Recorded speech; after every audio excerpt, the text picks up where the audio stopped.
আসসালামু আলাইকুম। সবাইকে স্বাগত জানাচ্ছি আমার নতুন এই হোম কুক চ্যানেলটিতে। আজকে আমি আপনাদের জন্য রান্না করব চিংড়ি মাছ দিয়ে হরেক রকম সবজির একটি সহজ ও মজার রেসিপি। তো এখানে আমি একটি বড় সাইজের 1 কেজির উপরে পেঁপে নিয়ে নিয়েছি। পেঁপেটাকে ধুয়ে এভাবে ছিলে আমি হাফ করে তারপর কিউব করে কেটে নেব। খুব সহজে রান্নাটি তৈরি করে নিতে পারেন বাসায়। এখন আমরা এগুলা কিউব কিউব করে কেটে নেব। তো এই পেঁপের সাথে আরও আমার উপকরণের মধ্যে পটল, কাঁকরোল এবং আলু এখানে আমি দিয়ে দেব। এটা একটা মিক্স সবজি রান্না করে দিচ্ছি। তা আপনারা আপনাদের পছন্দ মতো সবজি নিয়ে নিতে পারেন। আমার এই চ্যানেলটিতে এখনও যারা সাবস্ক্রাইব করেননি তারা অবশ্যই বেল আইকনটি প্রেস করে রাখবেন আর কমেন্ট করে জানাবেন আমার এই ভিডিওগুলো কেমন হচ্ছে এবং বন্ধুদের সাথে শেয়ার করবেন, একটি লাইক দিয়ে রাখবেন। তো এভাবে আমার পুরো সবজিগুলো কিউব কিউব করে কাটা হয়ে গেল।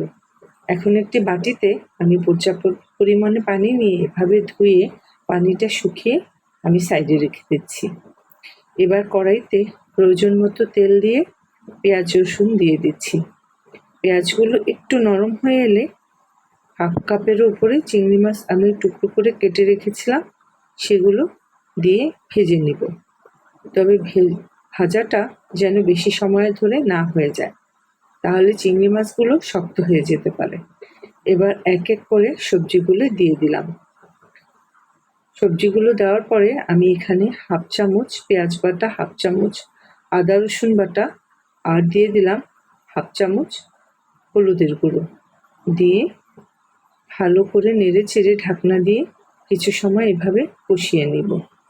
কষানো হয়ে গেলে 1 কাপের উপরে পানি দিব আর একটি ঝাল এবং ঘ্রাণের জন্য বোম্বাই মরিচ পুরোটাই আমি এখানে দিয়ে দিলাম। দিয়ে ভালো করে নেড়ে চেড়ে আরও কিছু সময় ধরে ঢাকনা দিয়ে আমি এভাবে ঢেকে নেব। তো সিদ্ধ হওয়া পর্যন্ত আমি এখানে নেড়ে চেড়ে নিলাম। মাশাআল্লাহ, রান্নাটি দেখতে কিন্তু দারুণ লাগছে। সবগুলো সবজি ভালোভাবে সিদ্ধ হয়ে গেছে আর চিংড়ি মাছগুলো সুন্দর একটি ঘ্রাণে ছড়িয়ে পড়েছে সবজির ভিতরে। ঝোলটা একদমই মাখা মাখা। তো এভাবে সুন্দর একটি বাটিতে পরিবেশনের জন্য নিয়ে নিচ্ছি। চিংড়ি দিয়ে যে কোনো মাছ আপনি সবজি এভাবে আপনি পছন্দ মতো রান্না করে নিতে পারেন। আর আমার রান্নাটা যদি আপনাদের ভালো লেগে থাকে একটি লাইক দিয়ে পাশে থাকবেন।